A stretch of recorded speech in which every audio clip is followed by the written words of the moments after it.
नमस्ते ट्रेडर्स, आप सबका स्वागत है after hours with berries. Bank Nifty आज वैसे इतना ज्यादा मूवमेंट नहीं था, ठीक ठाक था। ये वीक और गया वीक भी अच्छा खासा रहा है। बैंक निफ्टी अच्छा खासा वॉलेटाइल रहा है। ये एक पैटर्न जो मैं अभी देख रहा हूँ, एक नीचे से भी ट्रेंड लाइन, अगर ये आप थोड़ा इधर से भी लेके जाओ, अगर ये नीचे का पूरा स्विंग लो भी पकड़ो तो भी आप इसको एक वैलिड ट्रेंड लाइन बोल सकते हो। कोई प्रॉब्लम नहीं है। इधर टच नहीं हो रहा है, ये टच नहीं आ रहा है, पर ठीक है। I still consider this as a valid trend line. और अगर ये पैटर्न आप देख रहे हो तो इसके जहां भी साइड जनरली ब्रेक करे, जनरली अपसाइड ब्रेक होना चाहिए। तो मैंने यहाँ पे ट्रेड प्लान क्या रखा है कि ये जो स्विंग हाई है 43,378 का, 43,380 पकड़ लो, उसके ऊपर निकले तो लॉन्ग करे। पर ये एक बहुत अच्छा खासा रेजिस्टेंस है, तो थोड़ा टारगेट वाइज और आर आर वाइज फिट नहीं हो रहा। तो भी एक इंसान, मतलब एक ट्रेडर क्या कर सकता है कि यहाँ पे लॉन्ग किया तो ये जो एक सप्लाई जोन है, इसका टारगेट जरूर रख सकता है, वो है 43,800 का। तो बैंक निफ्टी पे मैं अभी फिलहाल तो बुलिश हूँ, क्योंकि अगर आपको याद है, हम लोग ने जब फिबोनाची ड्रॉ किया था, ये वाला, यस, तो ये अभी 0.618 के ऊपर अभी भी ट्रेड कर रहा है ना। ये भी अभी ऊपर ही है, इधर भी ऊपर है। तो अभी के लिए तो मेरा स्टैंस बुलिश रहेगा। तो let let bank Nifty break ये भी चाहिए। तो मैं मुझे मुझे वैसे ट्रेंड लाइन ज्यादा पसंद नहीं, इसलिए मैंने वो निकाल दिया। हॉरिजॉन्टल लाइंस वर्क, मतलब आई फील कि उसमें ज्यादा पावर होता है हॉरिजॉन्टल लाइन में, ज्यादा से। ठीक है, ये भी एक सेटअप है। तो 43,000 के ऊपर ये एक स्मॉल रेजिस्टेंस, और ये रेजिस्टेंस के ऊपर एक 43,800 का टारगेट बैंक निफ्टी में रख सकते हैं। अगर बैंक निफ्टी, और अगर दूसरा साइड देखना जाए, अगर बैंक निफ्टी ये भी एक लेवल बहुत इंपॉर्टेंट है। अगर आप देखो बहुत शार्प फॉल जाए इधर से भी, ये पूरा जोन है, अगर ये इतना है, ये इतना जोन है, हाँ। तो ये जोन बहुत इंपॉर्टेंट है डिफेंड होना भी। इसके नीचे अगर बैंक निफ्टी ट्रेड करना चालू होती है तो we'll see what to do, पर अभी के लिए तो मैं बेरिश नहीं हूँ। if only it starts closing down below 43,000, we can see a test of 42,530. I don't see, it's unlikely that it's going to happen. इसके ब्रेक के ऊपर ये टारगेट आना चाहिए। तो बैंक निफ्टी में ये सेटअप तो क्लियर है। Moving on to Nifty. Nifty भी बहुत अभी अभी तो ये मैंने ये कब बोला था, ये बहुत ये रेंज में ही है। इसको थोड़ा अगर आप ऊपर भी अभी थोड़ा शिफ्ट कर सकते हो, पर इधर भी सिंपल बाय अबव वाला ट्रेड ही बन रहा है। कुछ ऐसा आउट ऑफ द वे जाके एनालिसिस की जरूरत नहीं है। तो एक ये भी एक ट्रेंड लाइन है यहाँ पे। ये देखो, यस। तो till the time this is there, और अगर एक सेफ ट्रेडर तो यहाँ पे भी लॉन्ग कर सकते हैं, क्योंकि ये जोन तो है, मतलब इधर क्लोजिंग तो आ गई है, तो यहाँ पे लॉन्ग एक स्टॉप लॉस 18,100 के नीचे। पर एक safe trader I would wait for 18,270 to break on the upside. ठीक है, जो और मतलब ब्रेक मतलब अर्ली या 30 मिनट्स में ऊपर की तरफ क्लोजिंग आनी चाहिए, और हम श्योरली यहाँ तक के टारगेट्स ले सकते हैं।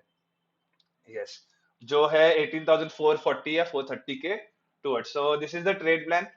नीचे की तरफ अगेन दिस स्विंग लो, मतलब ये मेजर स्विंग लो रहेगा, विच इज द 18,000 लेवल। एक साइकोलॉजिकल नंबर भी है, और गंदार ने वापस मिस भी किया है यहाँ से ये रैली, तो थोड़ा उसको अंदर से लगे। तो yes, 18,000 level will be a crucial level to see if there is, यही ट्रेंड वापस चेंज हो रहा है कि नहीं। क्योंकि बैंक निफ्टी के कंपैरिजन में निफ्टी तो डाउन ट्रेंड में है, मतलब it has been falling. So ये चेंज ऑफ ट्रेंड आना है तो यहाँ से आना शुरुआत हो सकती है। मेजरली तो 18,450 के ऊपर तो श्योरली हम लोग बुलिश हो ही जाएंगे। पर हाँ, क्योंकि अगर आप यहाँ से भी फिबोनाची ड्रॉ करो तो आई थिंक दिस इज कितना लेवल का। हाँ, सो ये तो अभी तक पॉइंट 618 इधर ही है। तो या we need to close about this to turn bullish. पर हाँ, 0.5 तक आना ही चाहिए निफ्टी। सो अपना setup should work out. Let's see how the trade plays out tomorrow. Now moving on to stocks.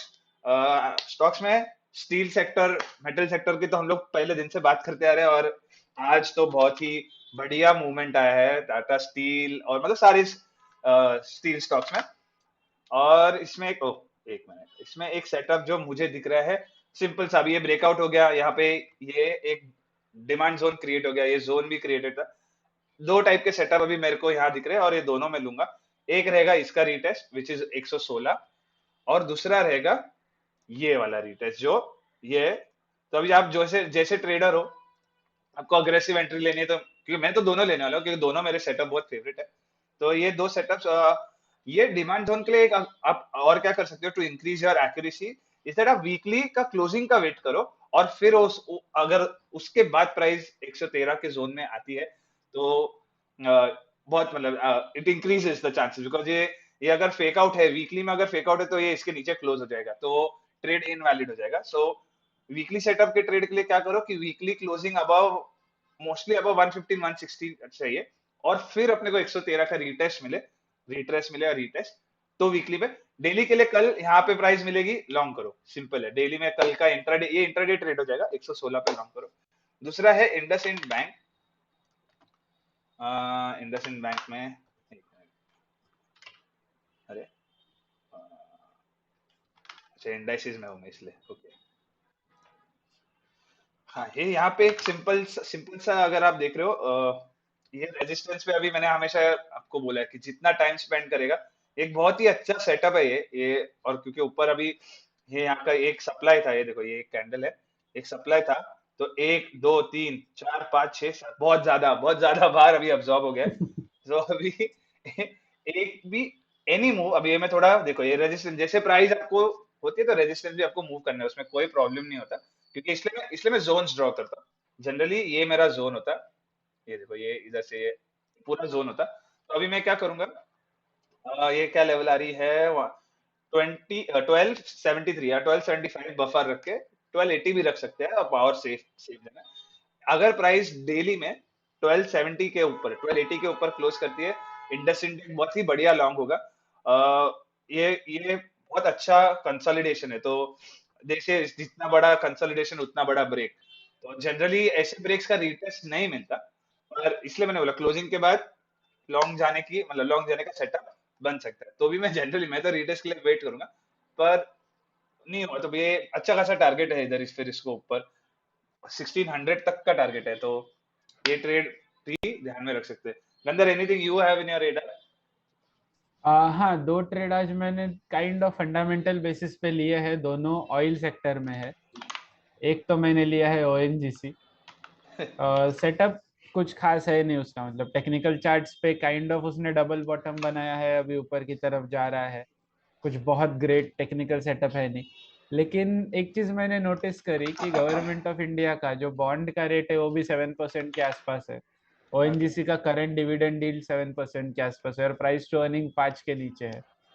तो वो हिसाब से अगर ये यहाँ से स्टेडी भी रहता है ना, तो भी फंडामेंटल बेसिस पे 3-4 साल के लिए ये अच्छा रिटर्न दे सकता है। मतलब मेरा वो टाइम होराइजन है ये ट्रेड के पीछे, तो मेरा पूरा अकाउंट भी इसमें नहीं है।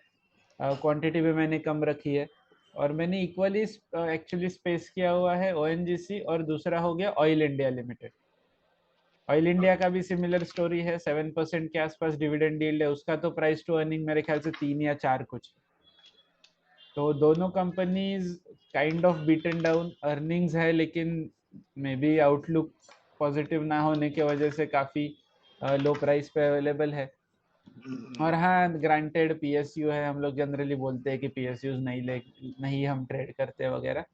लेकिन जितना मैंने कैपिटल रिस्क किया है वो हिसाब से, तो I think it is not a bad trade. क्योंकि अगर हम कहीं भी इन्फ्लेशन की जो दुनिया भर में बात हो रही है, अगर हम एक्चुअल में इन्फ्लेशन देखते हैं, तो इन्फ्लेशन ऑयल प्राइस, सब जगह इन्फ्लेशन आएगा और ऑयल प्राइसेस में इन्फ्लेशन नहीं आएगा, ऐसा होने के चांसेस काफी कम है।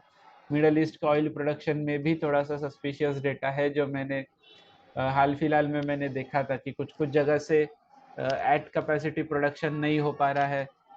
रशिया का थोड़ा बहुत प्रॉब्लम चल रहा है and what not. So definitely down side limited है, क्योंकि पीएसयूज मुझे नहीं लगता 15-20% से ज्यादा और करेक्ट होंगे। लेकिन अगर अपसाइड देखे तो अपसाइड इसमें काफी अच्छा मिल सकता है। यस। तो ये मेरा ये काइंड ऑफ आप मीडियम टर्म कह सकते हैं, क्योंकि शॉर्ट टर्म तो मेरे ख्याल से शायद वीक्स में होगा, और लॉन्ग टर्म मेरे लिए बाय एंड नेवर सेल है, तो वो हिसाब से मीडियम टर्म का ट्रेड हो सकता है। देखेंगे ये कैसे काम करता है। और एक और सेटअप मैं एक्चुअली बताना चाहूंगा, बाटा इंडिया, जो ट्रेड हमने इसके पहले कभी कवर नहीं किया है।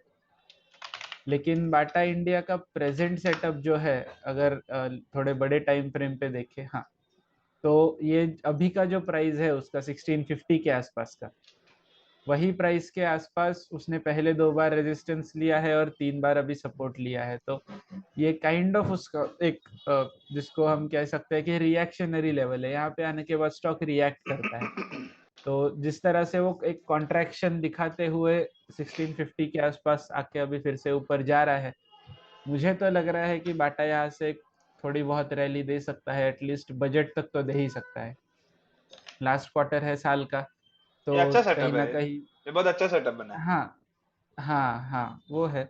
ये डेफिनेटली ये जो रिटेस्ट है, ये मैंने आज वेरी ऑनेस्टली रैंडमली बाटा का चार्ट ओपन किया था और मुझे ये सेटअप दिखा। तो ओहो, और आ, नीचे इधर अच्छा खासा बेस बन गया है ये हाँ एनी हाँ up move above 1670 should be a buy. Yes yes. और मैं टू बी वेरी ऑनेस्ट मैं चाह रहा था कि इसमें मुझे कुछ एफएनओ में ट्रेड मिले, लेकिन अनफॉर्चुनेटली बाटा इंडिया का एफएनओ सेगमेंट उतना ज्यादा लिक्विड है नहीं। तो मुझे लगता है मुझे इवेंचुअली इसको कैश में ही लेना पड़ेगा, लेकिन इट्स ओके। मेरे ख्याल से 1600 ना, सो और 300 पॉइंट्स का मूव तो मैं एक्सपेक्ट इसमें कर रहा हूँ, अबाउट 10-20-15% के आसपास का देखेंगे। लेकिन स्टील सेक्टर के as you mention JSW steel, Jefferies ने आउटलुक अपडेट किया है। क्रिप्टो क्रिप्टो कह रहा हूँ, टाटा स्टील को अपग्रेड किया, हिंडाल्को को अपग्रेड किया है जेफरीज ने, आउटलुक पॉजिटिव है। तो अ, अगर आप बड़े फाइनेंशियल इंस्टीट्यूशंस की ओपिनियंस को फॉलो करते हैं तो उन्होंने आज ओपिनियन ये दिया है। हालांकि हमें उससे कुछ खास फर्क पड़ता है नहीं, we don't really worry about other people's opinions, outlooks, brokerage recommendations and what not. मैं तो पढ़ता भी नहीं हूँ। हमारा जो हमारा एनालिसिस जो है उतना हमको समझता है, हम उतना ही करते हैं, टू बी वेरी ऑनेस्ट। और एक और डबल बॉटम का सेटअप दे दूं क्या, जो मैंने हाल फिलहाल में नोटिस किया, इनफैक्ट मैंने एंटर भी किया है, विप्रो। अरे विप्रो तो मैंने भी वाह, आज मैंने भी देखा, पर मैं ना उसको छूना ही नहीं चाहता। वो डबल बॉटम बनाते ही कब से, अभी कब से हाँ 0.6, ये देखो, ये मेरा ड्रॉन है, ये यस सेटअप में कब से ये सेटअप देख रहा हूँ। यस। पर अभी के लिए, अभी और बोलते हैं फाइनल डबल बॉटम बोलते हैं। लग रहा है, मतलब ऐसा है ना कि मैंने जो ट्रेड इसमें स्ट्रक्चर किया है, मैंने फार out of the money put sell किए हुए हेज करके। तो हाँ अगर ये यहाँ पे थोड़ा बहुत टाइम पास भी करता है तो मुझे कुछ प्रॉब्लम नहीं है। रिटर्न ऑन कैपिटल मेरे ख्याल से पूरे महीने का कुछ 1.5% जितना बनेगा।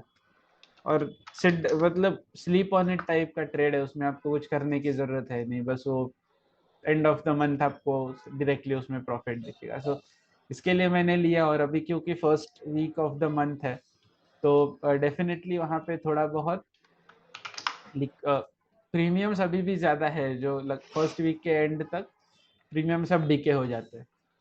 तो इसके लिए ये एक ट्रेड मैंने सोचा कि अगर कैपिटल थोड़ा बहुत आइडल है तो might as well deploy it in far out of the money options. So ये रहा ट्रेड बुक। और तो गवर्नमेंट सिक्योरिटीज का तो ट्रेड होता नहीं है, उसमें तो इन्वेस्टमेंट होता है। सो उसके बारे में हम कभी बेसिक्स विद बेरी सीरीज में बात करेंगे, जब जब अब उस पे जाएंगे। इसमें भी काफी अच्छा खासा कंसोलिडेशन है। हाँ हाँ। अभी अभी वो मेरा ये फेवरेट स्टॉक है, by the way guys, I like to trade this stock, ये और इलिक्विड है भाई। जब इसमें ऑप्शन ट्रेड करना नहीं मुझे, वो स्प्रेड में मुझे ट्रेड करने आता है, इसलिए मैं करता हूँ, नहीं तो नहीं। हाँ पर क्योंकि इसमें मूवमेंट जब भी आते हैं ना, तो पीएनएल बहुत फास्ट मूव होता है, इसलिए मुझे पसंद है हम्म गाइस। उतना ही जल्दी लॉस भी होता है, इतना याद रखना। नहीं तो आप घुसोगे कि आप 3,000 का स्टॉप लॉस रखोगे और 9,000 पे छोड़ेगा वो आपको। हाँ, क्योंकि छोटे ये स्टॉक में ना उतना फ्लोट नहीं है, जिसको हम कहते हैं it's not very actively traded. या सो सो अगर जैसे होता है ना कि अगर किसी एक साइड के स्टॉप लॉसेस हिट होने लगे तो then it sort of creates a cascading effect, और एक लार्ज मूव एक ही डायरेक्शन में मिल जाता है। वो हाँ टाइप का प्रॉब्लम ये स्टॉक में, एलटीआईएम में और भी कुछ आईटी स्टॉक्स है उसमें हो सकता है। बहुत सारे छोटे स्टॉक्स में ये प्रॉब्लम होता है। तो अगर आप इस टाइप के स्टॉक्स अगर ट्रेड कर रहे हैं तो कीप इन माइंड कि ऐसा भी हो सकता है कि आपको सही टाइम पे एग्जिट ना मिले। क्या मिले। तो ये रहा।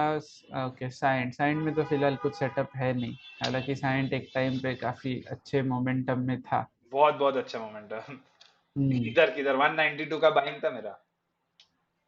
हम्म। एनी सो हाउ, अभी कुछ future, sorry you were saying.